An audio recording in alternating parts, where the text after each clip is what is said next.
Please turn with me to Ephesians chapter 6, verses 18 to 19. Where the Apostle Paul says, praying always, with all prayer and supplication in the Spirit, being watchful to this end, with all perseverance and supplication for all the saints, and for me, that utterance may be given to me, that I may open my mouth boldly to make known the mystery of the gospel. Last week, if you were here, I preached about the stage being set for the tribulation and the second coming of the Lord Jesus Christ.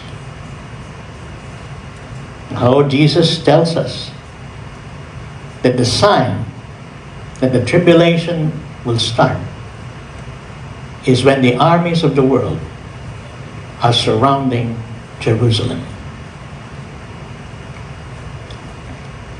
For the past 6,000 years, it is only now that that event is imminent.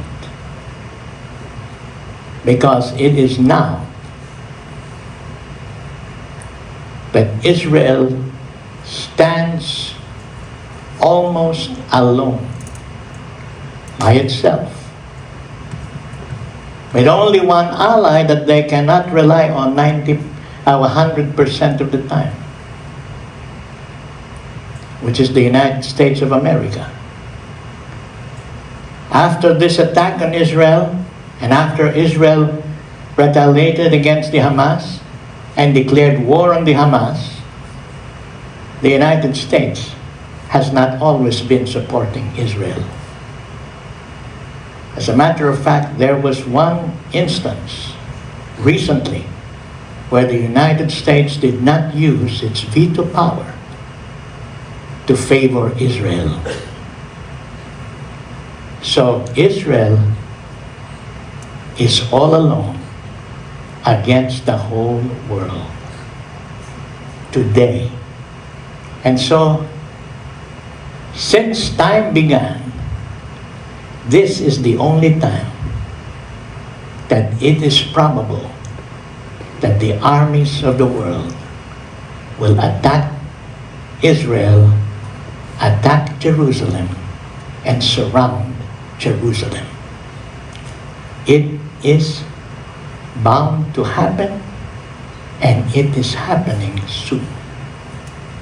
Because in the United Nations, all the nations are against Israel. As I said, there's only one ally of Israel, and that ally is not their ally all the time. If you remember, the United Nations attacked Iraq to look for the weapons of mass destruction that were not there. So even though there were no weapons of mass destruction, still Saddam Hussein and Iraq were attacked by the nations of the world. They were attacked by the United Nations force, which was made up of armies from different countries. And that resulted in the death, the execution of Saddam Hussein. But no one found weapons of mass destruction. At yung patay mali sila. Wala na. Walang weapons of mass destruction. Patay si Saddam Hussein. O, ang sabi na lang na, sorry, life goes on. That's what happens when the whole world is against you. And so very soon, because the whole world is against Israel, in the United Nations and inside Israel, today, Israel is being attacked from the north by the Hezbollah coming from Lebanon. From the south, Israel is being attacked also by the Hezbollah from Damascus, Syria. This is happening every day. And inside Israel, Everyone say, inside Israel. In the Golan Heights, Israel is being attacked by the Fatah and the Jama'ah Islamiyah and by the Syrians who want to reclaim the Golan Heights. So that's another battle. That's another war that is going on inside Israel. While Israel is being bombed with rockets, with missiles, and with drones from Lebanon, from Syria, and from Yemen by the Houthis. In fact, so many Filipinos have been victims of the Houthis because they're attacking ships in the Red Sea. And in one of those ships that they attacked, there were Filipinos who were working in the ship, and they were killed.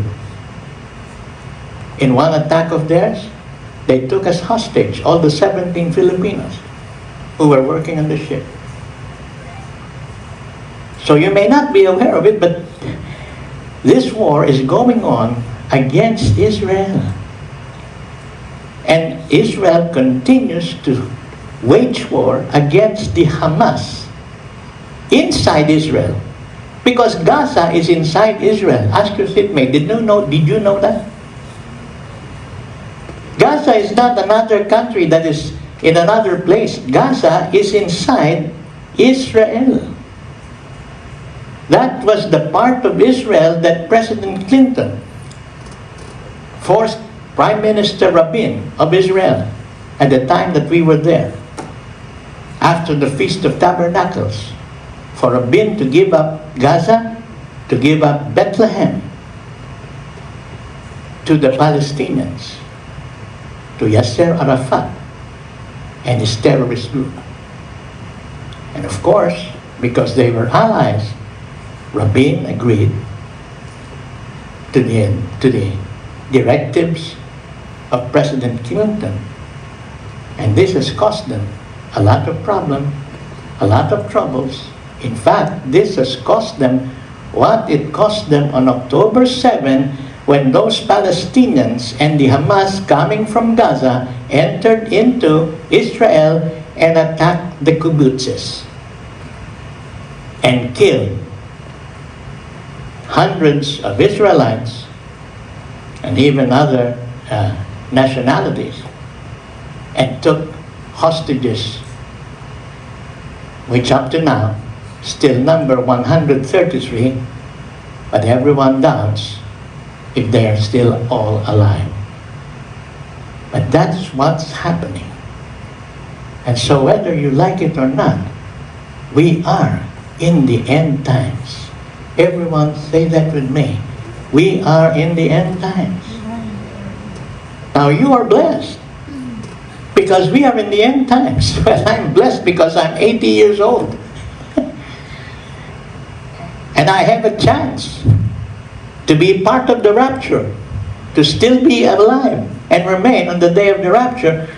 But even though you're much younger than I am, you should be happy that the rapture is about to take place, because that's a blessing for every Christian. In fact, that's our blessed hope. Hallelujah. Give God the glory. But anyway, I was led by the Lord to do what we are about to do, what we're about to start this morning, because of the situation today, which shows us that clearly we are in the end times and that Israel is beleaguered. And Luke 21 verse 20, Joel 3 verses 1 and 2, and Zechariah chapter 14 verses 1 to 4 are about to happen. That means tribulation and the second coming of the Lord Jesus Christ are about to happen. And so the Holy Spirit spoke to my heart that more than any other time in our lives as Christians, and more than any other time in the history of the world, this is a time for prayer. this is a time for prayer. Tell your seatmate, this is a time for prayer. And that is why, on this month, where we are celebrating Mother's Day next Sunday, I was led by the Holy Spirit to declare it. Women's Prayer Month for the Home of the Lord Christian Assembly. We are declaring it a prayer month, and we are asking our mighty women ministers and pastors to share with us in these next 4 Sundays the urgency of prayer in these end times. So I would exhort you to be here every Sunday, because you will be excited. First of all, next Sunday, our guest speaker will be someone whom you know and you have been missing a lot. But praise the Lord. She has said yes, and she is coming to bless us next Sunday, Mother's Day. And then next Sunday, the head of our intercessors.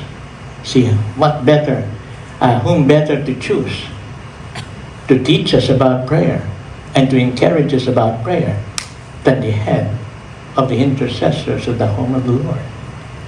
And on the last Sunday, I would really encourage you to be here.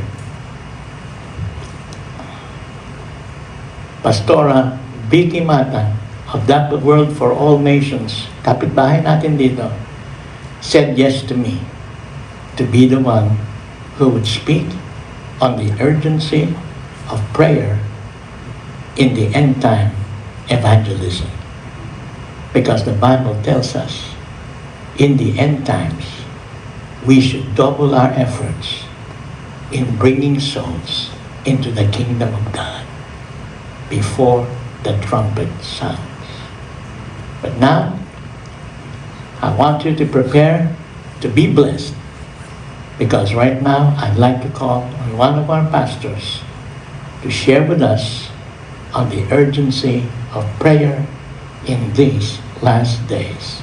Let's welcome Pastora Celia and Rito. Okay. Are we ready po?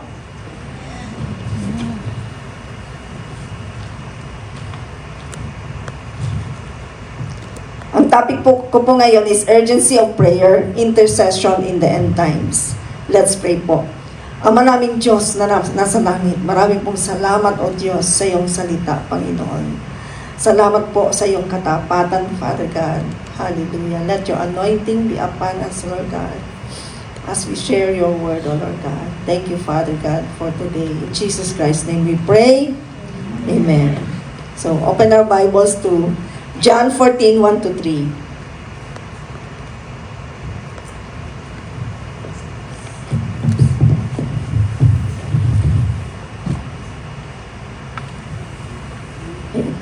Let not your heart be troubled. You believe in God, believe also in me. In my Father's house are many mansions. If it were not so, I would have told you. I go to prepare a place for you. And verse 3. And if I go and prepare a place for you, I will come again and receive you to myself, that where I am, there you may be also. So dalawa pang pangako ng Panginoon. Jesus promised to prepare a place for us. And number 2, He promised to come back to take us to Himself. Amen? Are you excited? Tanong po, kailan po ba babalik ang Panginoon? Sa Matthew 24, 36-39.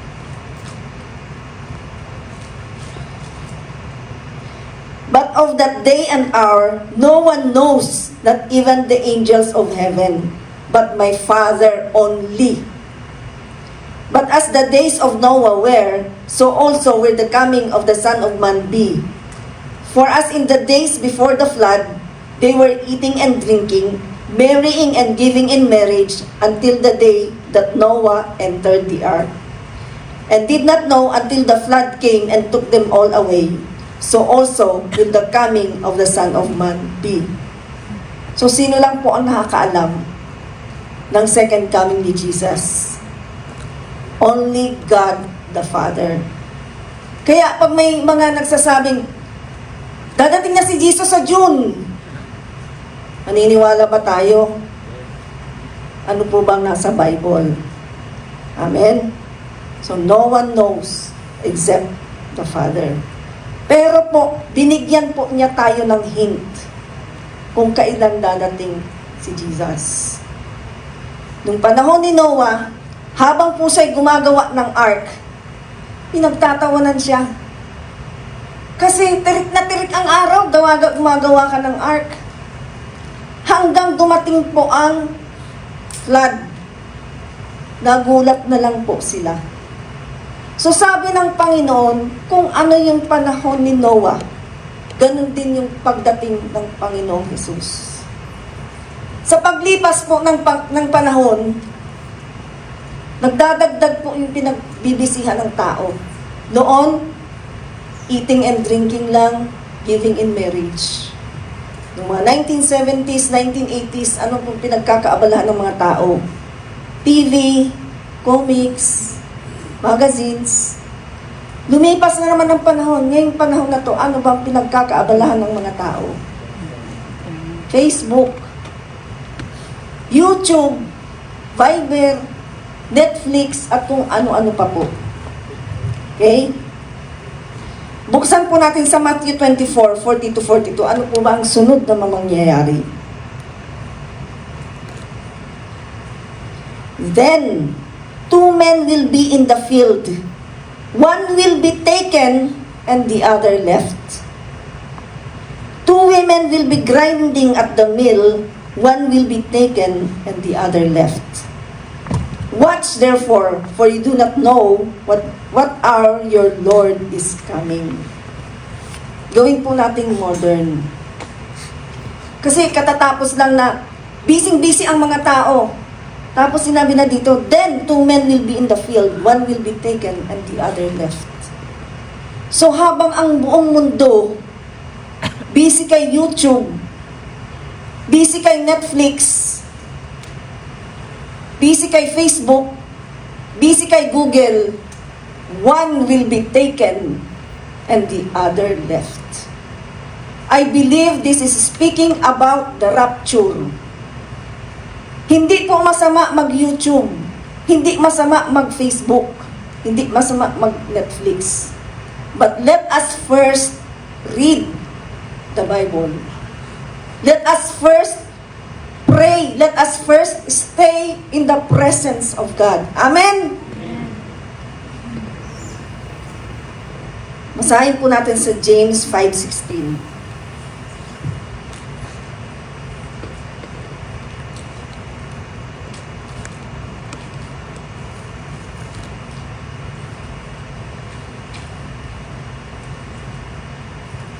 Confess your trespasses to one another and pray for one another that you may be healed. The effective fervent prayer of a righteous man avails much. Sa NIV po ang nakalagay, the prayer of a righteous man is powerful and effective. Ipag-pray po natin ang bawat isa sa atin, lalo na po tayong mga taga-home of the Lord. Pray for one another. Para ano po? So that no one among us will be left behind. Ano po ba ang gusto natin? Tayo yung taken o tayo yung maiiwan? Sino pong gustong maiwan?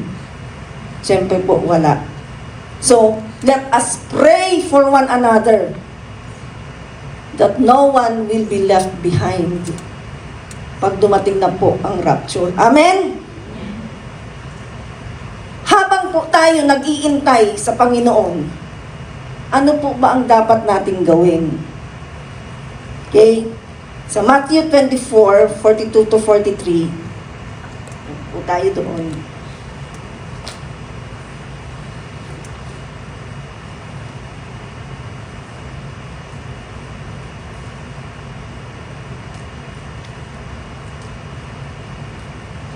Watch therefore, for you do not know what hour your Lord is coming. But know this, that if the master of the house had known what hour the thief would come, he would have watched and not allowed his house to be broken into. So anong unang-una po nating dapat gawin? Watch. Ano ibig po sabihin ng watch? Observe. Observe po natin ano ba ang nangyayari sa paligid natin. Ano po bang nangyayari sa buong bansa natin? Sa Philippine Area of Responsibility, kasama po yung ating karagatan, ano bang nangyayari dito? Ano po bang nangyayari sa ibang bansa? At especially po, anong nangyayari sa bansang Israel? Amen po ba? So, pray that every Christian, lalong-lalo na po tayo mga tagahong of the Lord, ipag-pray po natin ang bawat isa sa atin na maging watchful kung ano ang nangyayari na para hindi po tayo nabibigla. Basahin po natin sa Ephesians 6:18.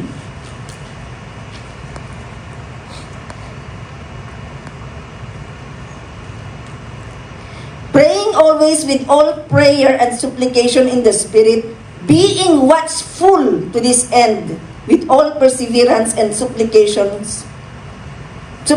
for all the saints. So, ipag-pray po natin na ang bawat isa sa atin ay maging watchful.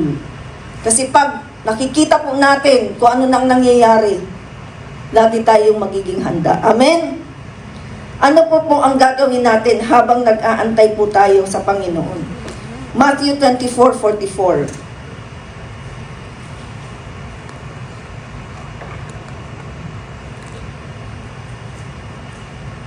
Therefore, you also be ready, for the Son of Man is coming at an hour you do not expect. So number 2 na dapat po natin gawin is, be ready.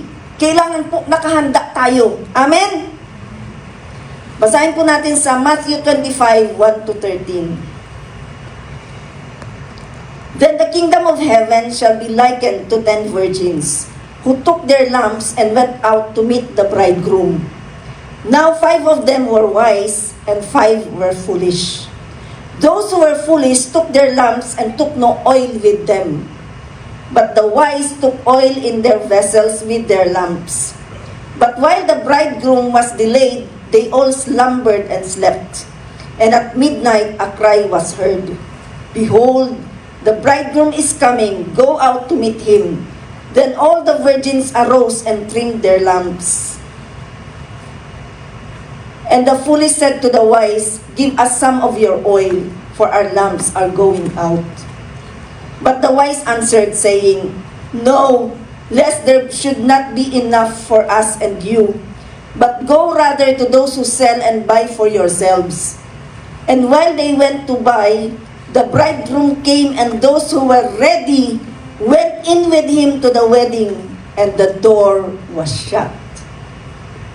Afterward, the other virgins came and also saying, Lord, Lord, open to us.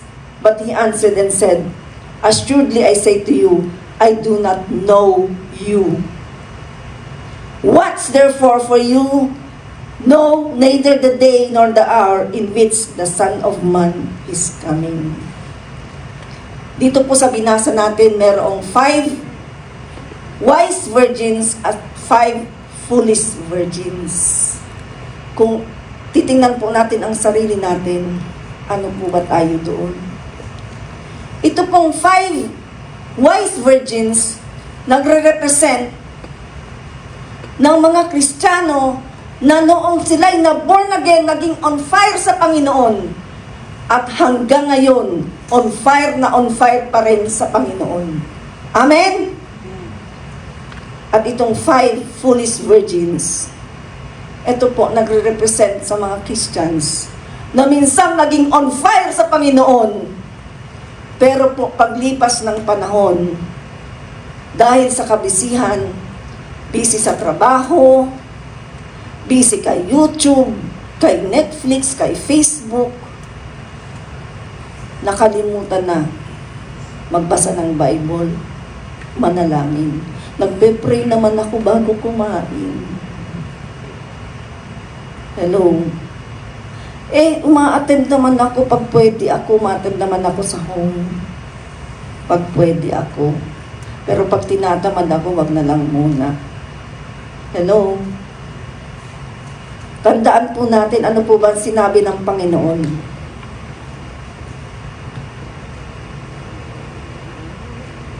Ano sinabi ng Panginoon dahil sa mga hindi ready? But he answered and said, "Assuredly I say to you, I do not know you." Kung tayo po ay on fire pa rin sa Panginoon, pagpatuloy na yan, kapatid. Pero kung tayo, nakikita natin sa sarili natin, hindi na tayo on fire sa Panginoon, may panahon pa. Sabi po ng isang pastor, matetest mo daw kung ready ka sa Panginoon na kapag sinabi ni pastor, malapit nang dumating ang Panginoon, excited ka. Lord, thank you Lord. Pero every time na pag sinasabi ni pastor, malapit nang dumating ang Panginoon, okay, gagawin ko, natatakot ako. Dadating na doon. Ikaw pa kaya ay katulad pa ng wise virgins o katulad ka na ng foolish virgins? Ano po ang sikreto nitong 5 wise virgins? Bakit hanggang ngayon on fire pa rin sila sa Panginoon? Napakasimple lang po niyan, kahit yung mga nasa Sunday school, alam niyan. Read your Bible, pray every day. Yan lang po ang sikreto niyan ng wise virgins. Alam niyo po yung kantang, babad? Babad sa presensya mo. Babad sa iyong salita. Yan po ang sikreto ng 5 wise virgins. Amen? Kung tayo po ay katulad ng 5 wise virgins, pagpatuloy niyo po yan. Pero kung kayo po, nakikita natin, para ba ako'y foolish virgins na? May panahon pa po. May panahon pa. Amen? So be ready.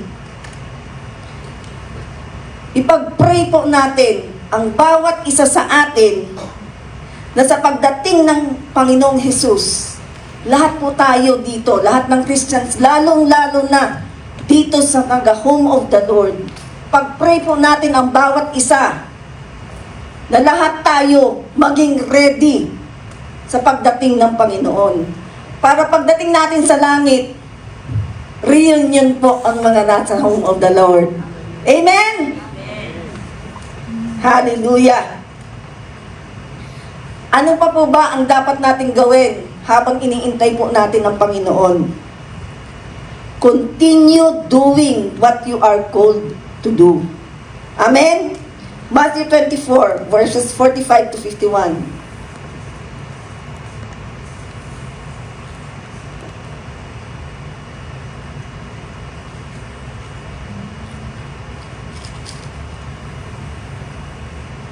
Who then is a faithful and wise servant whom his master made ruler over his household to give them food in due season?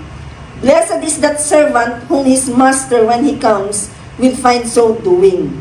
Assuredly, I say to you that he will make him ruler over all his goods.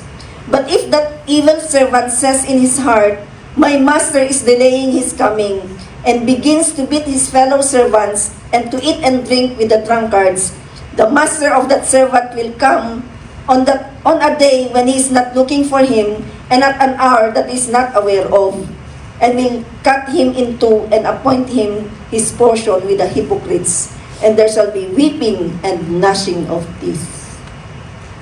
Ang kalooban po ng Panginoon, pag dumating si Jesus, ang makikita niya sa atin, ginagawa po natin yung pinagagawa ng Panginoon. Amen? Marami po dito na, nandito po kayo, di ba? Nung nag-preach si Pastor Mel. Meron pa po ba ditong mga paniki?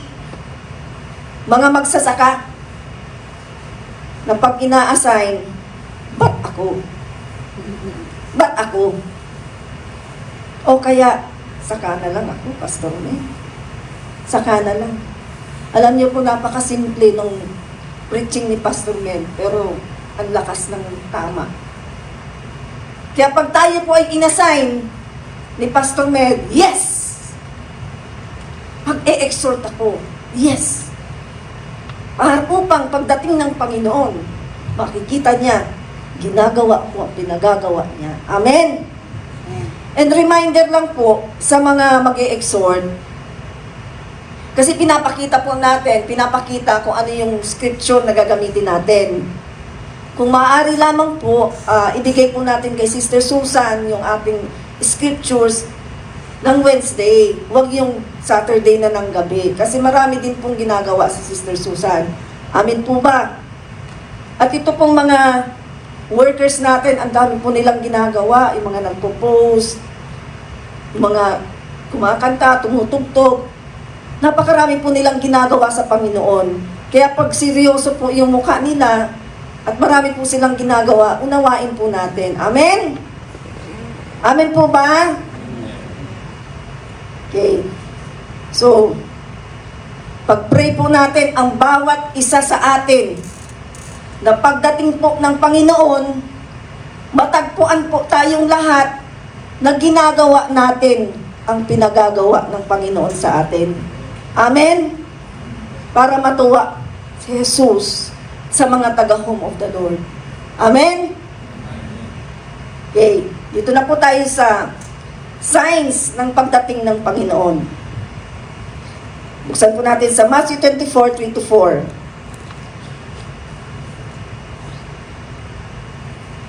Now as he sat on the Mount of Olives, the disciples came to him privately, saying, Tell us, when will these things be?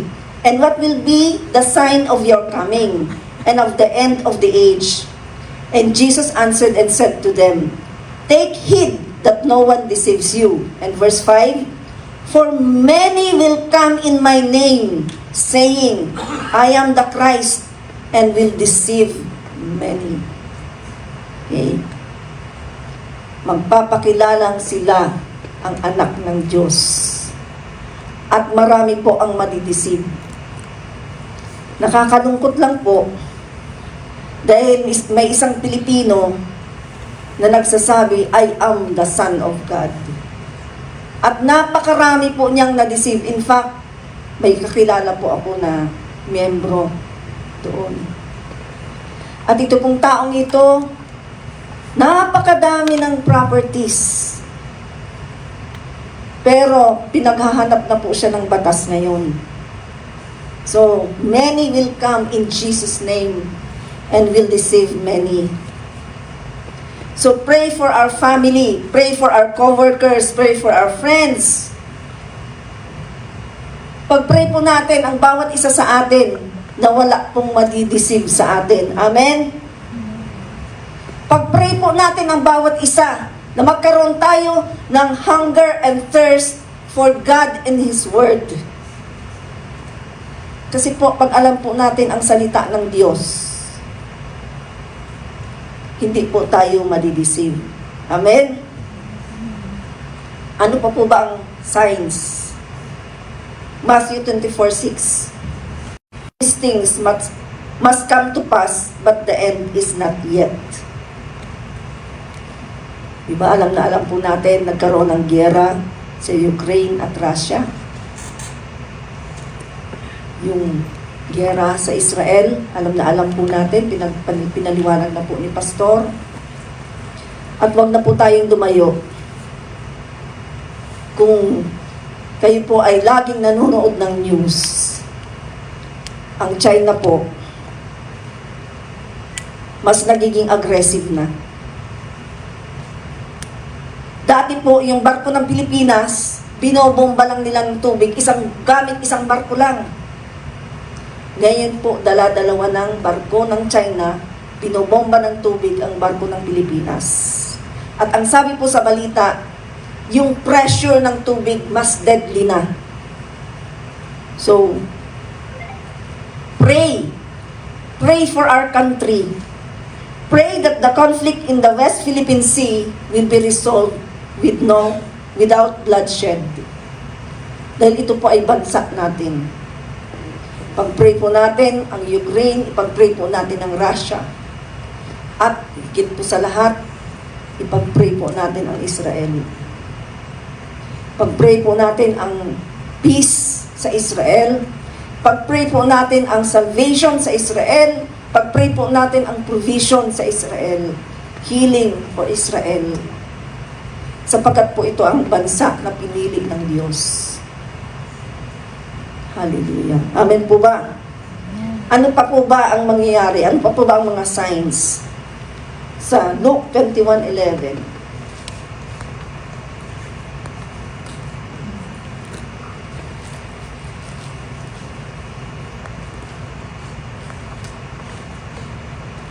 And there will be great earthquakes in various places, and famines and pestilences, and there will be fearful sight and great signs from heaven. So, ang nakalagay dito, great earthquakes, hindi lang po yung ordinaryong earthquake. Famines and pestilences. So, famines, pestilences, and earthquakes. Kung lagi po tayong nagbabasa ng mga balita, nakikinig sa radyo, nanonood sa TV, makikita po natin na yung tagutom ay lumalala sa iba't ibang parte ng mundo. Lalo na po ngayon na El Nino, tuyong-tuyo ang mga lupa, namamatay ang tanim, anong susunod pong mangyayari? So, tagutom. So, lumalala na ang tagutom sa iba't ibang parte ng mundo. Mapalad po tayo mga Pilipino. Dahil tayo, hindi po natin nararanasan yan. Pero sa ibang bansa po, nararanasan na yan. Ano pa po ba? Pestilences. Ano po bang ibig sabihin ng pestilence? Widespread disease resulting in a high rate of death. Ano po ang synonyms ng pestilence? Epidemic, pandemic, sickness. Ano sabi dito? Pestilences. So, ibig sabihin po, yung naranasan natin ng COVID-19, may kasunod pa po yun. Kasi sabi dito, pestilences.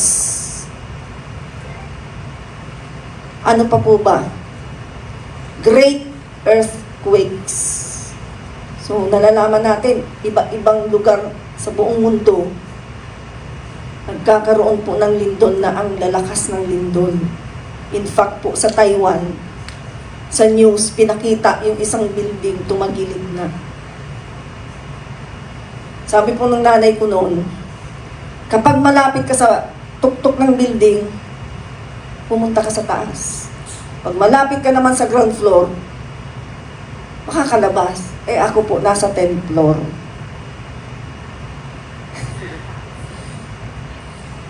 So, kung tayo po nandun sa kalagayan, anong gagawin po natin? Remember po, God gave you the authority. Amen? Alam niyo po, sa tagal ko po sa Makati City Hall, ilang lindol na po ang inabot namin dyan. At kami po, hindi kami tumatakbo. Alam mo, ginagawa ko po, sinasabi ko, earthquake, I command you to stop right now in Jesus' name. Tunay nga po, tumitigil po yung earthquake. Ilang beses na po kami may mga earthquake drills, pinapababa kami hanggang napagod na po, hindi na ako bumababa. Amen? So, yan po yung mga mangyayari. So, pag-pray ulit po natin, ang bawat isa, pray for God's provision, pray for God's healing and protection sa atin po. Kasi nasa end times na po tayo. Amen? Kaya wag po tayong mananawa, manalangin. Kasi ang prayer po natin is powerful and effective. Amen? Ano po ang signs ng pagdating ng Panginoon? Luke 21:11 ulit po. And And there will be great earthquakes in various places, and famines and pestilences, and there will be fearful sights and great signs from heaven. Then sa Luke 21:25, and there will be signs in the sun, in the moon, and in the stars, and on the earth distress of nations with perplexity, the sea and the waves roaring. So there will be signs in the sun and in the moon. Sa Joel 2:31, tingnan po natin sa Joel 2:31, the sun shall be turned into darkness and the moon into blood before the coming of the great and awesome day of the Lord. So may mga signs from heaven. Noong April 8, di ba po nagkaroon ng solar eclipse? Yung pong blood moon, ilang beses na pong nakita yon. At kung kayo po ay nanonood sa YouTube, may balita po doon, iba-ibang parte ng mundo, nagugulat sila, may sound, tinitrace nila from heaven, para daw tunog trumpet. So, ibang-ibang parte. So, nakikita na yung mga signs po. Amen. Tingnan po natin sa Luke 21:36.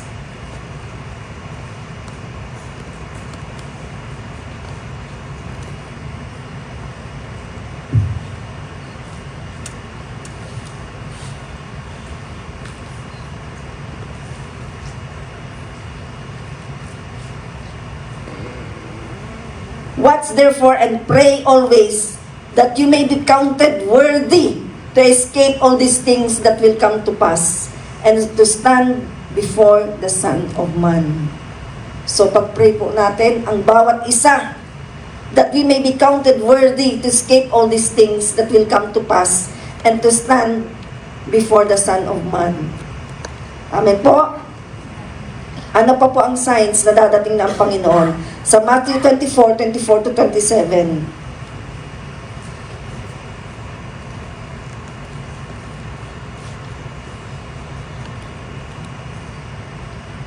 For false Christs and false prophets will rise and show great signs and wonders to deceive, if possible, even the elect.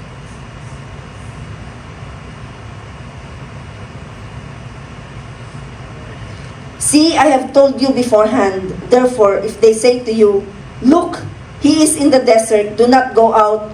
Or look, he is in the inner rooms, do not believe it. For as the lightning comes from the east and flashes to the west, so also with the coming of the Son of Man be. Ulitin ko lang po yung verse 24. For false Christs and false prophets will rise and show great signs and wonders to deceive, if possible, even the elect. Sino po ba yung elect? Sino yon? Sino po? Tayo po yun. So, false Christs and false prophets will appear para i-deceive kahit tayo. Ano po ba ang pwede nating gawin para hindi ma-deceive? Kasi marami pong mga hula. Sa YouTube na lang po, napakadami.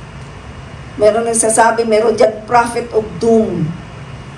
Na hinulaan daw niya, nagkatotoo daw, na nagkatotoo na magkakaroon ng COVID-19. Nahulaan daw niya na mamatay si Queen Elizabeth. At meron na naman siyang hula, magkakaroon daw ng mga aliens. Diba? Meron po bang sinasabi si Lord na may create silang isang iba? May sinabi po ba ang Panginoon na may create siyang alien? Meron po akong nakita dito sa 2 Corinthians 11:14. And no wonder, for Satan himself transforms himself into an angel of light. So si Satan po pwedeng mag-disguise na angel. So ibig sabihin, kung siya nakakapag-disguise siya ng angel, Di pwede din siyang mag-disguise as alien para i-deceive ang mga tao. Meron dyan, bago magkaroon ng eclipse, may pinalabas dyan, sinasabi, magkakaroon ng 3 days of darkness. At mga binditadong kandila lang ang iilaw. So maraming hula, maraming mga false prophets ang mag-a-appear. Paano ba tayo hindi madideceive? Gayahin po natin si Jesus. Ano po ang ginawa ni Jesus sa Matthew 4?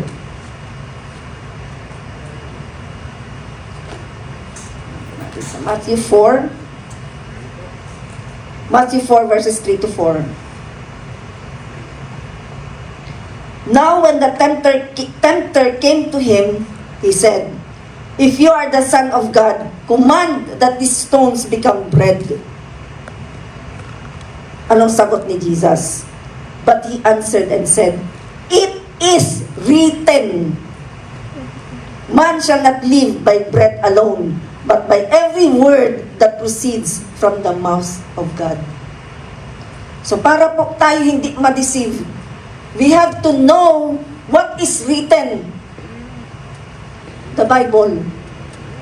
We have to know the written word of God. At paano po natin malalaman yon? Kapag tayo po ay nagbabasa every day.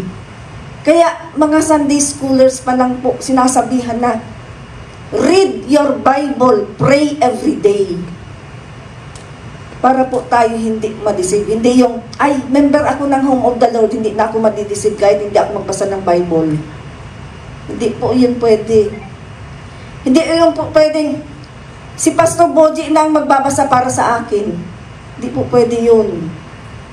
We have to feed ourselves with the Word of God. Kailangan po lahat tayo nagbabasa ng Bible every day. Amen? So, pag-pray po natin ang bawat isa sa atin. At tayo po ay magkaroon ng hunger and thirst for God and His Word. Amen? Upang tayo po ay maging matatag na Kristiyano. Amen? Na hindi tayo basta-basta madideceive. Hindi tayo madideceive. Why? Because we know that we know that we know that we know what is the written Word. Amen? Praise the Lord, pinapakain po walang sawa si Pastor Boji sa atin every Sunday. Pinapakain po tayo ng salita ng Diyos. Pero po yung Monday to Saturday, i-feed po natin yung sarili natin ng Word of God. Let us read the Bible every day. Amen? Okay. Last po na sign na sasabihin ko bago dumating po ang Panginoon. Sa Matthew 24 verse 12.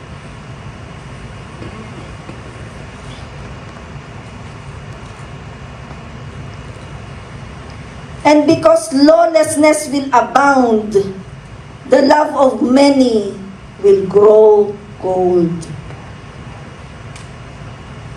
Ano po yung lawlessness? Pag ano po, merong lawlessness sa isang bansa, ibig pong sabihin po, wala ng batas-batas. Marami na ang hindi susunod sa batas. Dadami na ang masasamang tao. At sabi dito, lawlessness will abound. And because lawlessness will abound, the love of many will grow cold. Alam niyo po, yung masasamang tao, modern na rin po ang ginagawa ngayon. Hindi lang po yung maghahablot ng bag mo, ng wallet mo sa daan. Hindi na lang po yun ang ginagawa ngayon ng mga masasamang tao. Modern na po sila ngayon. Alam niyo po, isa po akong office mate. Nagpapautang po siya sa mga kakilala niya. Then, nakita po niya, yung isa kong ka-office mate, gabing-gabi, umuutang sa kanya. Siguro naisip niya, siguro talagang kailangan itong pera. Pinautang. Yung pala, may post yung office mate ko, yung Facebook ko, na-hack. So yung umuutang po pala sa kanya, hindi na yung office mate ko, yung hacker na pala. So kung meron pong nanghihiram sa atin through messenger, mag-ingat po tayo. I-video call nyo po. At kung meron po kayong na-receive mula sa akin, na ako'y umuutang, i-video call niyo po ako. Kasi ang mga magnanakaw po ngayon, ano na rin sila, modern na rin sila, high-tech na rin sila.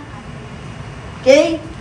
So, pag-pray po natin ang protection ng ating family. Pag-pray po natin, uulitin ko, pag-pray po natin ang bawat isa sa atin dito sa Home of the Lord, so that our love for Jesus will not grow cold. Upang pagdating po ng Panginoon, lahat po tayo dito sa Home of the Lord, on fire sa Panginoon.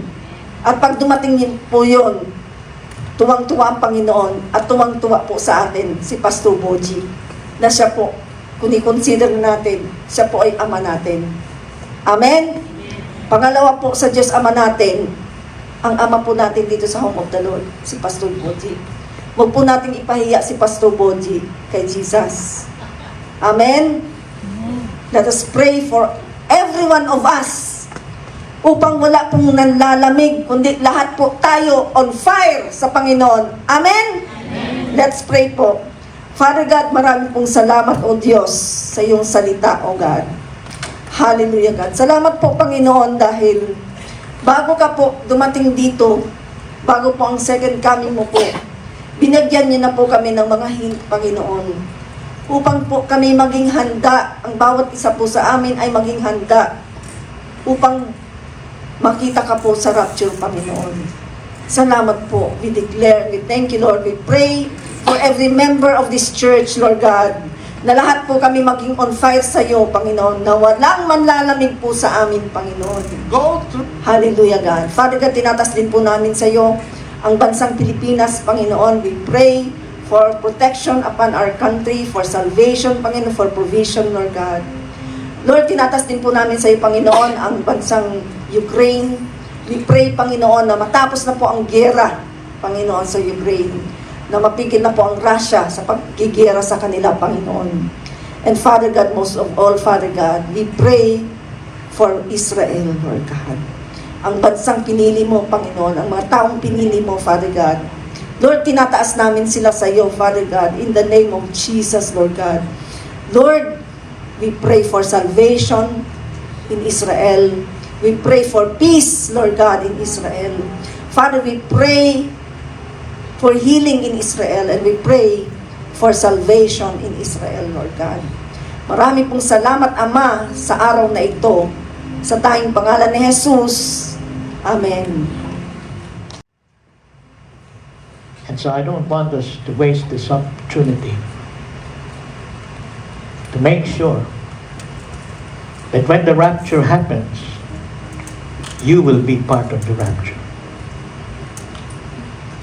And so I'd like to make this invitation to every one of you who are here this morning, including those who have received Jesus Christ as Lord and Savior, including those who for years you've considered yourself born again, you've been going to church.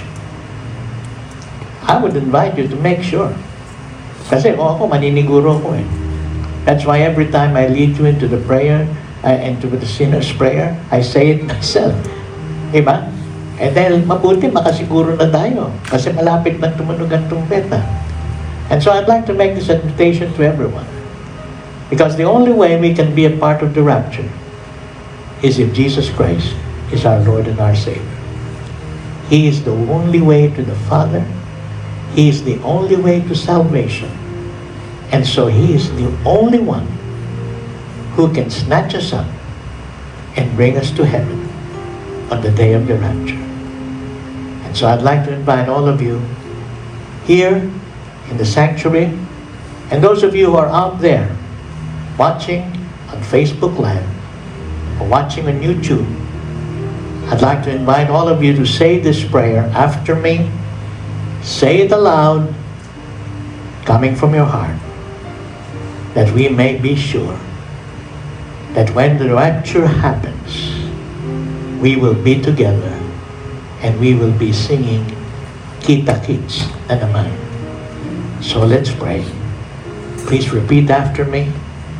Almighty God, I believe with all my heart that Jesus Christ is your only begotten Son, and He is alive.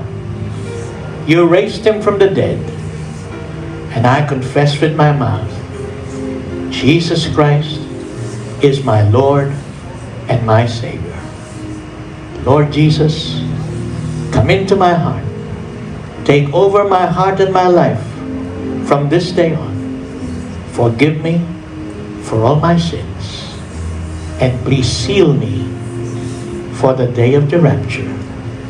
Seal me for the kingdom of heaven with your most precious blood and the power of the Holy Spirit. Amen.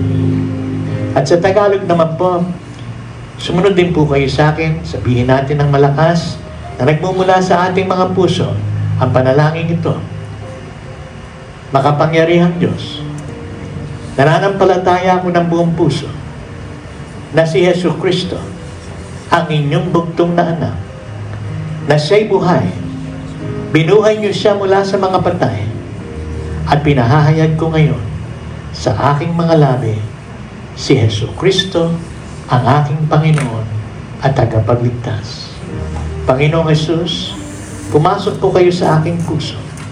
Pagarihan niyo po ako mula sa araw na ito. Patawarin niyo po ako sa lahat ng aking kasalanan at selyuhan niyo po ang aking kaligtasan. Selyuhan niyo po ako para sa inyong kaharian at para sa araw ng rapture ng inyong banal na dugo at ng kapangyarihan ng banal na Espiritu. Amen. Amen. Amen. Hallelujah. Let's give glory to God. Hallelujah. Let's give Him clap offering of praise. Now this is what I'd like us to do. Let's make sure that in these last days, we do everything according to the Bible and we obey God's Word. And God's Word tells us in Galatians chapter 6 verse 9 that we should bless every man or woman of God who teaches us the Word of God, and most especially if it was a blessing to us. How many of you are blessed today with what Sister Celia taught us? So I'd like to give you this opportunity to be blessed exceedingly abundantly by obeying the Word of God and blessing our minister this morning, Pastora Celia Rito. So the ushers will go to you and take the offering that you are giving Pastora Celia, and while you're waiting for them, let's pray. Let's all say, Holy Spirit, I welcome you to reveal to me how much I should bless Pastora Celia Rito this morning for being a blessing to me. And thank you, Father, that you are my rewarder, that whatever I sow into her life, I will receive from you a bountiful harvest. In Jesus' name, amen. Hallelujah. Hallelujah. Let's just confess the Lord Jesus Christ as the offerings are being collected. I believe with all my heart that Jesus is alive. I believe with all my heart Jehovah raised Him from the dead. I confess with my mouth that Jesus is my Lord, and my heart shall cry out,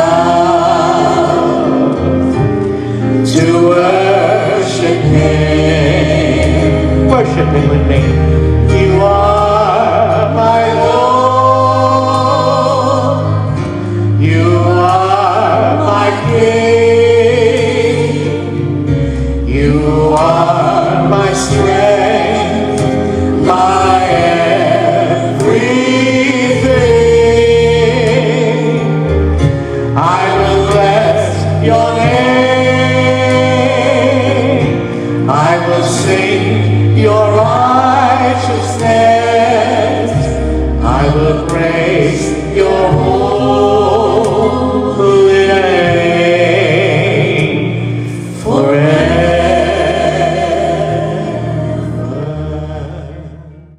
Just want to share some trivia with you that is biblical. Okay? Pastor Oseda talked about as it was in the days of Noah. I want to share this truth with you. The reason why the people at that time did not believe Noah when he said that there was going to be a great flood. And that was why he was making the ark. What I'm telling you is in the Bible. All you need to do is read it. Problem is very often we don't read the Bible. We just read verses and just parts of the Bible. But in the very beginning, in the Garden of Eden, in the book of Genesis, it tells us that it did not rain. Ask your seatmate, did you know that?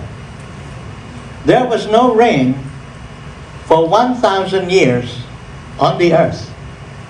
It never rained. The plants and the trees were watered not by water coming from the sky, but they were watered by water coming from under the earth.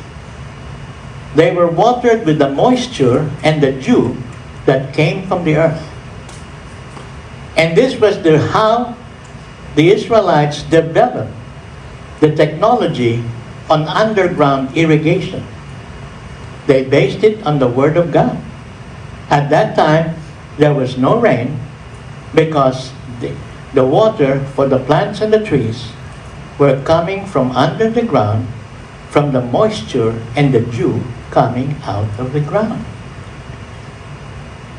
So, people at that time did not know what rain was. It had not yet rained, just like in Saudi Arabia. Nasa desert sila. Hindi sila sanay sa mga baha.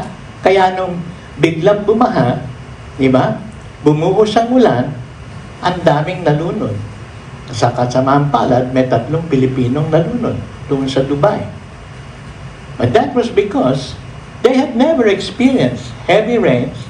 They had never experienced a flood. Dito sa modern times, in the modern time country, which is Saudi Arabia. And that's another sign that we are in the last days. Imagine, doon sa desert, bumaha. Sobrang baha, may namatay. Are you listening? So you better believe it, we are in the last days. Because all these signs that I am talking about, they only started on May 14, 1948. 76 years pa lang nangyayari ito mga ito. So wag kayo magpadala dun sa mga scoffers, sasabihin, ay, sa 6,000 taon na yan, ganyan eh. Oh, sabi nila, malapit na dumating si Jesus. You better believe it. Malapit na talaga ngayon. So, that's why they did not believe Noah. Because it had not yet rained on the earth. At yung hindi pagulan was for 1,000 years. Kaya lang umulan at kaya lang bumaha because sa galit ng Diyos doon sa kasamaan ng tao, yung nucleus na nagpapatakbo sa lupa uminit at dahil sa init na yon sumirit yung nitrogen galing dito sa lupa, naputas yung dome ng mundo because nung bagong kinreate ng Diyos ang mundo, gumawa siya ng mas malaking Araneta Coliseum. May bubong. So you should know that. That's in the Bible. Ang bubungan natin noon was the nitrogen that solidified. And that's why hindi nauubos ang electromagnetic na power na nanggagaling sa sun. Because of that dome. Nung mabutas yun, that's the only time nag-umpisa yung tinatawag na condensation na pinag-aralan natin sa school. Sa physics, di ba? At tapos, namuuna yung mga heavy clouds, nagsimulang umulan. So mula doon sa sky, at galing din sa ilalim, bumulwak ang tubig, at bumaha, at kaya yung Ark ni Noah umabot sa lugar na nililiparan ng eroplano. 35,000 feet above sea level. And that was the kind of ship that God instructed Noah to construct. Dahil ang plano nun galing sa Diyos. So kaya hindi sila maniniwala. Nagulat na lang sila nung nagsimulang umulan at bumaha at nalunod sila lahat. So make sure that now, when the rapture comes, you will not be left behind. Do not be like the people during the time of Noah na sabi nila, wala yan, malayo pa yan. Wala nga, hindi, saan manggagaling yung tubig? Diba? Nagulat na lang sila. And so, malapit na talaga. Because, yung famine na sinabi ni Sister Celia, may chance na mangyari yan sa Pilipinas. Dahil nga nandito ang El Nino. Okay? So lahat na nakakadanas ng famine, dumaan sa kanila El Nino. So namumuro tayo. And that's why we need to pray hard for God to send the rain. And stop this El Nino para hindi natin madanasan yun. But I mean, Jesus is really coming soon. Now extend your hands to my hands, and all of those who are out there in cyberspace, extend your hands to my hands as I release into you the priestly blessing. The Lord bless you and keep you. The Lord make His face shine upon you and be gracious to you. The Lord turn His face to you and give you His peace. Receive the peace of God which surpasses all understanding. In the name of Yeshua HaMashiach, Jesus Christ our Lord. Amen, amen, and amen. Hallelujah.